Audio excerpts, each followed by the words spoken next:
गुरुदेव भगवान की जय। सर्वेद भाष्य प्रथम मंडल द्वितीय अध्याय। ज्यो ज्यो भू आगे मिले त्यों त्यों सूक्ष्म शब्द, गहराई क्रमशः मिले सर्वांतर निशब्द। जिस प्रकार से साधक के अंदर अनुभव साधन बढ़ने लगता है, उसी प्रकार से सूक्ष्म शब्द प्राप्त होते जाते हैं। जैसे जैसे गति आगे बढ़ती जाती है, वैसे वैसे शब्दों की सूक्ष्मता प्राप्त होती जाती है और सबके भीतर निशब्द परम पुरुष का साक्षात्कार अनुभव प्राप्त होता है। लोक वेद में भेष के संप्रदाय मतयान, संत पक्ष बंधन नहीं रह स्वतंत्र पर ज्ञान। कर्म के आधार पर ही सृष्टि की रचना होती है। लौकिक समस्त व्यवहार को कर्म कहते हैं। कर्म से प्रभु प्राप्ति नहीं होती। शुभाशुभ दोनों कर्मों से प्रभु प्राप्ति का साधन पृथक है। कर्म जीव का बंधन है। कर्म से निवृत्ति होने के लिए प्रभु प्राप्ति योग मार्ग का साधन किया जाता है। विहंगम योग कर्म प्रकृति चक्र से बाहर है एवं वह शुद्ध ब्रह्म विद्या का विकास है। इसलिए प्रकृति कर्म प्रवाह से प्रभु की उपासना नहीं होती। मन बुद्धि या प्रकृति संघात से जो कुछ होता है वह सभी प्रकृति का कर्म है। प्रकृति मंडल से उपरम होकर ही प्रभु की भक्ति होती है। मन इंद्रिय जगत में रहकर प्रभु की उपासना नहीं होती, बल्कि वह जीव का कर्म होता है। अतएव प्रभु इन कर्मों के साधन से प्राप्त नहीं होता। वेद के अंदर योग की 5 भूमियों का वर्णन है। वैदिक अनुभव तत्व योग समाधि में प्रकट होता है। आत्मा के अंदर ज्ञान प्रकट होने की अनेक धाराएं हैं। वैदिक ऋचाएं योग की भिन्न भिन्न भूमियों से प्रकट हुई है। वेदों के अंदर वाचक ज्ञान नहीं है, बल्कि अनुभव साधन प्रणाली का वर्णन किया गया है। वेद भी ब्रह्म विद्या संतमत की महिमा गाते हैं। इसलिए केवल वाचक ज्ञान के आधार पर जो अपने में संतुष्ट हैं, चारों वेद पढ़ने के पश्चात भी सद्गुरु साधन रहस्य अनुभव तत्व से हीन हैं। ऐसे बोध विहीन निगुरे वेद पाठी ब्रह्म विद्या तत्व ज्ञान के अप्रोक्ष अनुभव साधन से रहित है। यही कारण है कि वेदों की भी अपरा विद्या के अंदर गणना की गई है।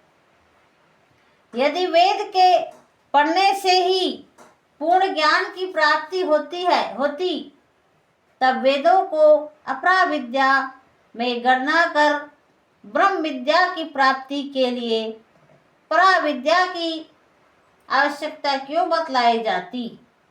इसलिए मात्र वेद वेदांग के जान लेने से ही आध्यात्मिक विकास नहीं हो सकता, न जीवन में पूर्ण ज्ञान की प्राप्ति होती है। प्राचीन काल में वेद वेदांग के पूर्ण ज्ञाता होने पर भी ऋषिजन अधिकारी समित प्राणी हो प्राविद्या के बोध के लिए सद्गुरु की शरण को प्राप्त हुए हैं। इसलिए वेद पाठी विद्वानों को भी आवश्यक है कि सर अभिमान को छोड़कर अधिकारी बन ब्रह्म विद्या के आचार्य सद्गुरु की खोज करें और अपने आत्मिक उत्थान प्रभु प्राप्ति के लिए प्रभु की उपासना करें। प्रभु की उपासना कैसे होती है? यह ब्रह्म विद्या का रहस्य तत्व ज्ञान है। कली प्रचलित सभी संप्रदायों का प्रादुर्भाव 5000 वर्ष के भीतर ही हुआ है। भिन्न भिन्न प्रकार के विचारों को लेकर संप्रदायी आचार्यों ने अपने मत का विस्तार किया है। जब देश के अंदर आध्यात्मिक तत्व ज्ञान योग विद्या का हास हो गया, तब अंधकार के युग में इन संप्रदायों की रचना हुई है। जब तक देश के अंदर अनुभव साधन था, कोई संप्रदाय नहीं था, देश के आध्यात्मिक पतन से ही सारे संसार में विभिन्न प्रकार के विचारों का उद्भव हुआ। जब विद्वान जन अनुभव साधन से रहित होकर केवल बुद्धि विमर्श के द्वारा ब्रह्म, जीव या प्रकृति का निरूपण करने लगे, तब अनेक विचार अनेक मस्तिष्क में शास्त्र तर्क या अपनी स्वतंत्र बुद्धि के अनुसार प्रकट हुए। वे ही विचार अनेक मतांतरों की स्थापना के कारण हुए। इसलिए बुद्धिवाद द्वारा प्रकट हुए इन संप्रदायों में ब्रह्म विद्या के वास्तविक रहस्य का पता तक नहीं चल सका। इसलिए इस सर्वेद में कि ब्रह्म विद्या किसी मत संप्रदाय की वस्तु नहीं है, बल्कि प्राचीन काल से चली हुई वैदिक मंत्र दृष्टा ऋषियों की ज्ञान धारा है। ब्रह्म विद्या सृष्टि के प्रारंभ से ही नित्यनाद सदगुरु द्वारा प्रकट होती है, और उस पद पर जिन्हें अनादि सदगुरु की प्राप्ति हो जाती है, वे सभी ब्रह्मनिष्ठ महर्षि जन अध्यात्म तत्व के प्रकाश में अपने जीवन को ले चलते हैं और अमर शांति को प्राप्त करते हैं। इसलिए इस दोहे में पक्षपात पूर्ण अनेक संप्रदायों से भिन्न संत मत अर्थात ब्रह्म विद्या का उल्लेख किया गया है। ब्रह्म विद्या किसी मत संप्रदाय की वस्तु नहीं है, बल्कि सद्गुरु के विमल प्रकाश में चलने वाली सारे देह संघात से पृथक चिन्मय स्वरूप से परमानंद प्राप्ति का एकमात्र स्वतंत्र साधना है। ब्रह्म विद्या का उत्कृष्ट ज्ञान सब संप्रदायों से अलग एवं स्वतंत्र है, और इसका विकास सद्गुरु के प्रकाश में अनुभव द्वारा होता है।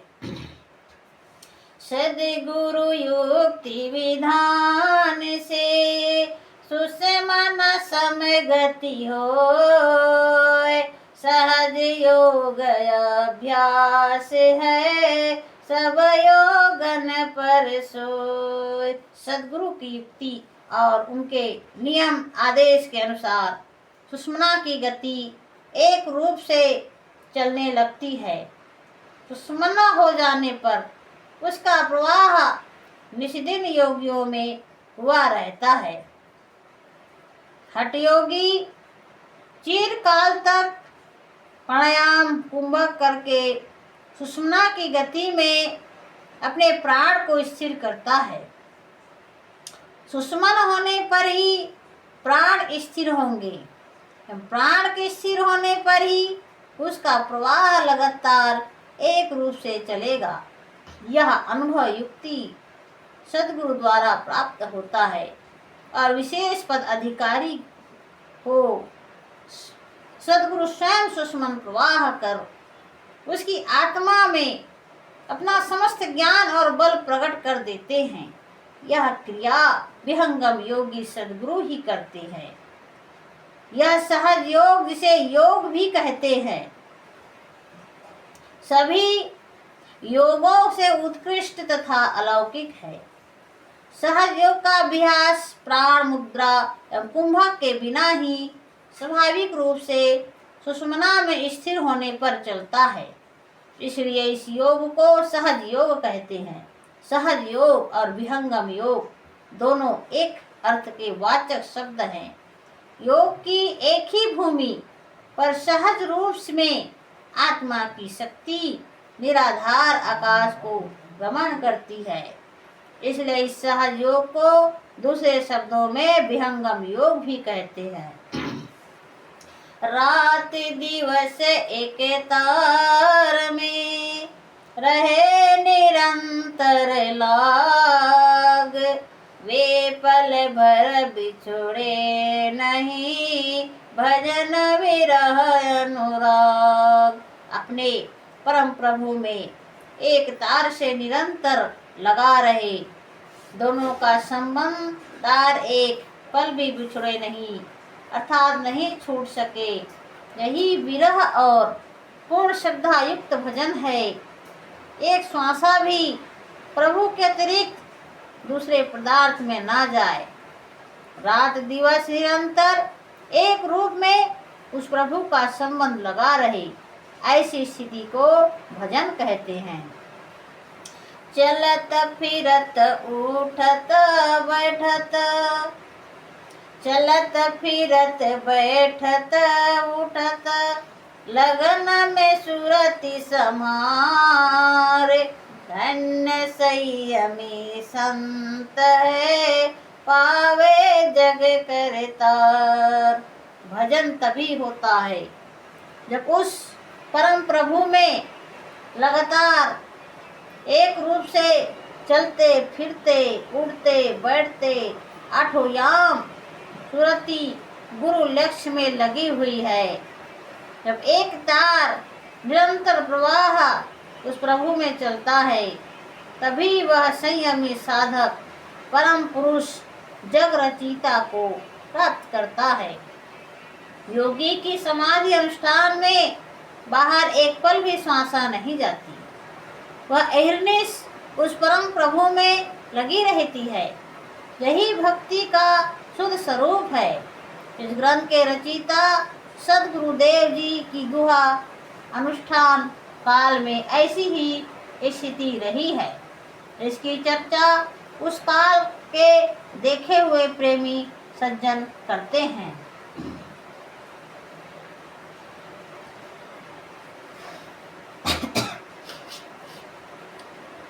मनवा रही ना के करे 5-25 संग, सुन्न महल बैठक बने अद्भुत लीला अद्भुत रंग।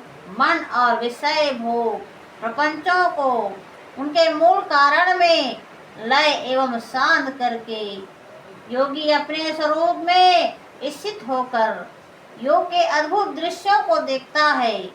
आकाश, वायु, अग्नि, जल और पृथ्वी ये 5 तत्व और शरीर के अंदर इनके अलग अलग करण है। 10 इंद्रिय, 10 प्राण, चतुष्टय अंतःकरण और मूल कारण प्रकृति ये 25 तत्व है।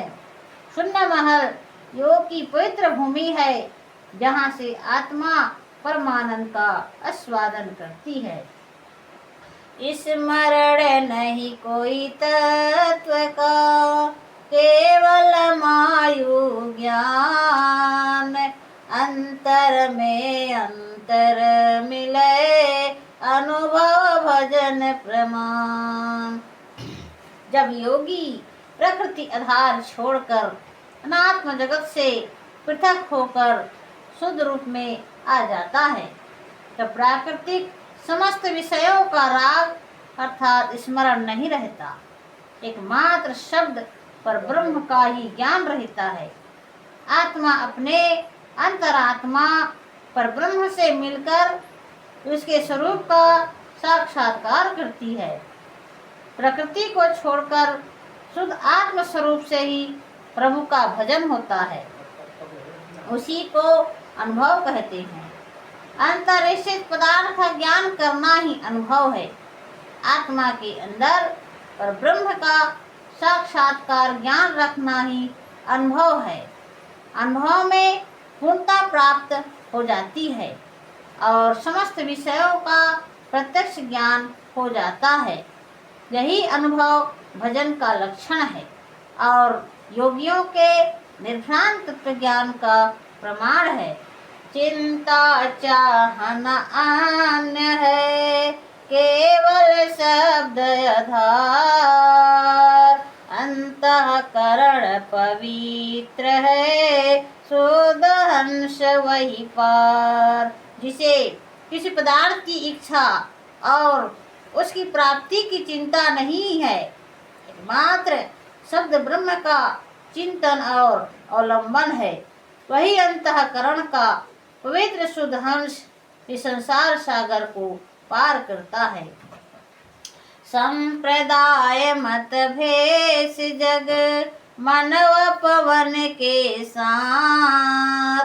संत मत मत अंत है, अमन रस सनात। संसार के सभी आधुनिक संप्रदाय प्रकृति मंडल के अंदर मन और पवन के साथ ही अपने सारे कर्म कलापों का व्यवहार करते हैं। कर्म कीच की मैल को कर्म नहीं धो सकता, उसके लिए विशुद्ध जल प्रवाह की आवश्यकता है। इसलिए संत मत सभी भेद संप्रदायों के कर्म व्यवहार से अलग अमत है। मत अमत मत है, जिस मत में मन पवन की क्रिया होती है, प्राकृतिक चक्र प्रवाह में गमन होता है और उन मतों से भिन्न चेतन अनुभव मार्ग संतों का है। इसलिए यह अमत अर्थात मत नहीं है। जहाँ पर मन बुद्धि एवं प्राण की गति नहीं जाती, अंत हो जाता है, उसी काल में मन रहित अमन योगी सबल अर्थात स्नात होकर सद्गुरु अनुभव भेद रहस्य से पर ब्रह्म की प्राप्ति कर परमानंद महान सुख को प्राप्त करता है। सभी संप्रदाय मन पवन के साथ होने से प्रकृति मंडल के हैं और प्रकृति से अलग होने के लिए प्रकृति पार साधन चाहिए, जो सो साधन संत मत है। जहाँ पर मन बुद्धि एवं प्राण से रहित होकर शुद्धात्म प्रकाश से ही अनुभव साधन क्रिया प्रारंभ होती है। इसलिए इस दोहे में ग्रंथकार ने संत मत को मत न कह कर के अमत कहा है। प्रकृति पार चेतन पद को प्राप्त कराने वाले को संत मत कहते हैं। संत आदि गुरु का नाम भी है, इसलिए संत द्वारा प्रचारित मत को संत मत कहते हैं। मन के ज्ञान विराग में सारे भेष समाज। अमत ज्ञान वैराग पर संत सिद्धि सब काज। समस्त भेष अर्थात संप्रदायों में मन के अंदर ही उनके ज्ञान और वैराग्य है, किंतु ब्रह्म विद्या विहंगम मार्ग में वैराग्य से ही योगी अपनी चेतन क्रिया द्वारा जीवन की महान पूर्णता अर्थात परमानंद की प्राप्ति करता है। आत्मख्याति अर्थात आत्मभूमि में स्थित हो जाने पर प्रकृति के त्रिगुणों से योगी रहित हो जाता है और उस त्रिगुणातीत असंग योगी को समस्त कार्य एवं प्रभु प्राप्त रूपी महान फल प्राप्त होता है। पर अपर दो प्रकार के वैराग्य होते हैं। विहंगम योगी पर वैराग्यवान होता है, पर वैराग्यवान में त्रिगुणों के द्वंद्व भाव का त्याग हो जाता है और आत्मभूमि पर स्थित होकर वह योगी ब्रह्मानंद अमृत सोमरस का पान करता है। इस पद पर वैराग्यवान संत को आध्यात्मिक लक्ष्य की प्राप्ति होती है। यह उपदेश किया गया है मन के ज्ञान वैराग्य में विषय तृष्णा रहित होना असंभव है। मन का ज्ञान विराग क्षणिक होता है और प्रकृति वासना से जीव विलग नहीं हो सकता।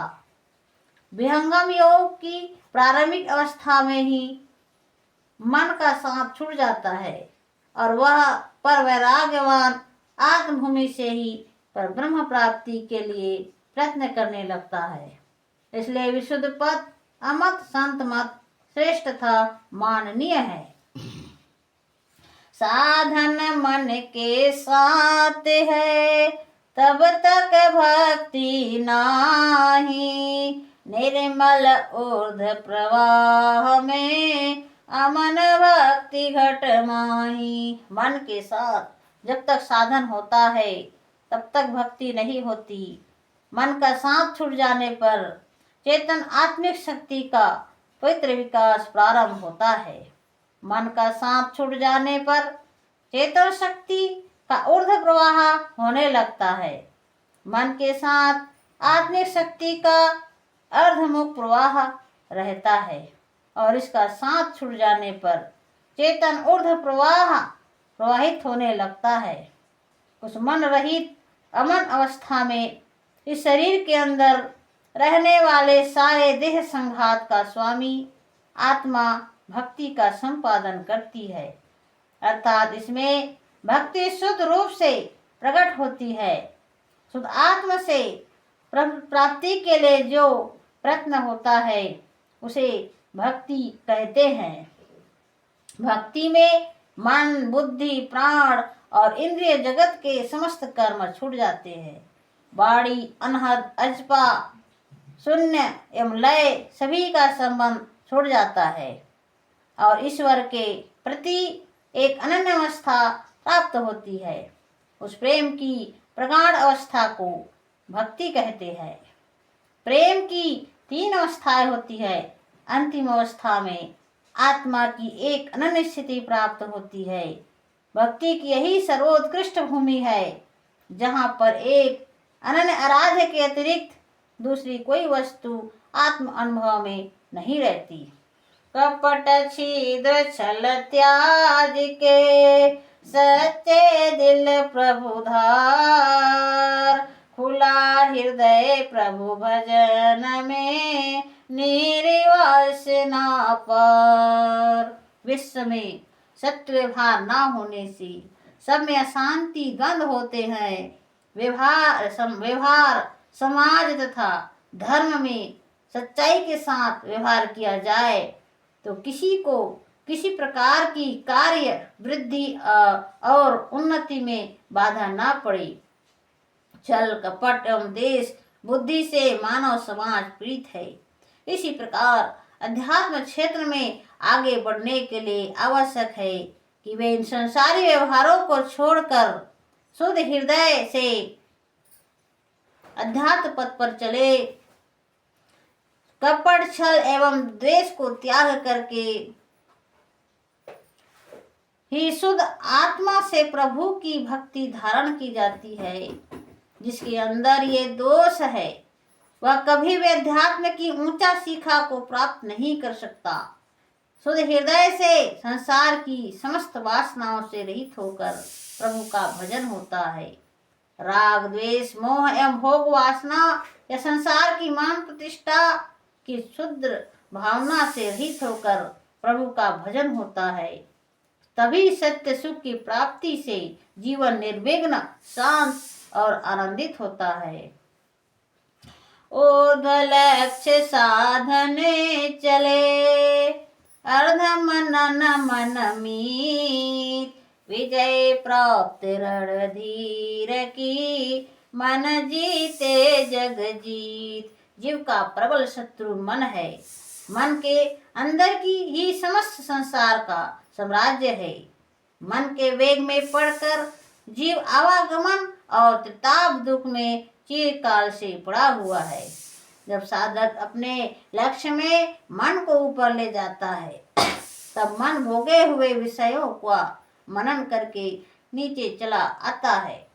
परंतु पूर्ण धीर साधक पुरुषार्थ करके मन को जीत लेता है और मन के जीत लेने पर सारे संसार को भी जीत लेता है, क्योंकि मन ही के अंदर सारा संसार मनन रूप से विद्यमान रहता है। इसलिए मन जीत जग जीत हो जाता है। धीर मनीषी जीत मन, पूर्ण मनोरथ काम, मना महाबल शक्ति को जाने वे निष्काम। मन को निष्काम करने वाले धीर संत मन की महान शक्ति को सद्विवेक द्वारा सद्गुरु की युक्ति से जीत कर जीवन के मनोरथ महान लक्ष्य को प्राप्त करते हैं।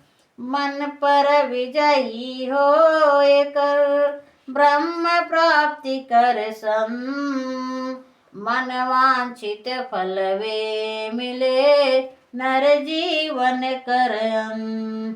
सद्गुरु योग विधान से मन को जीत कर मनस्वी संत ब्रह्म प्राप्ति करते हैं और जीवन के सभी मनोवांछित फल को प्राप्त करते हैं। प्रभु शरण वे धर्म अर्थ काम और मोक्ष ये चारों फल प्राप्त होते हैं। प्रभु प्रसाद से दे गुरु दया, मन होए स्वाधीन, अन्य युक्ति कोई नहीं लगे सदगुरु चरण अधीन। सदगुरु चरणों में लगा हुआ अन्न शरण अधीन भक्त ही प्रभु की प्रसन्नता और सदगुरु की दया अर्थात करुणा से मन को अपने स्वाधीन करता है। इस सदगुरु स्नेह और प्रभु दया के अतिरिक्त मन को स्वाधीन करने की दूसरी युक्ति नहीं लग सकती। सद्गुरुदेव भगवान की जय।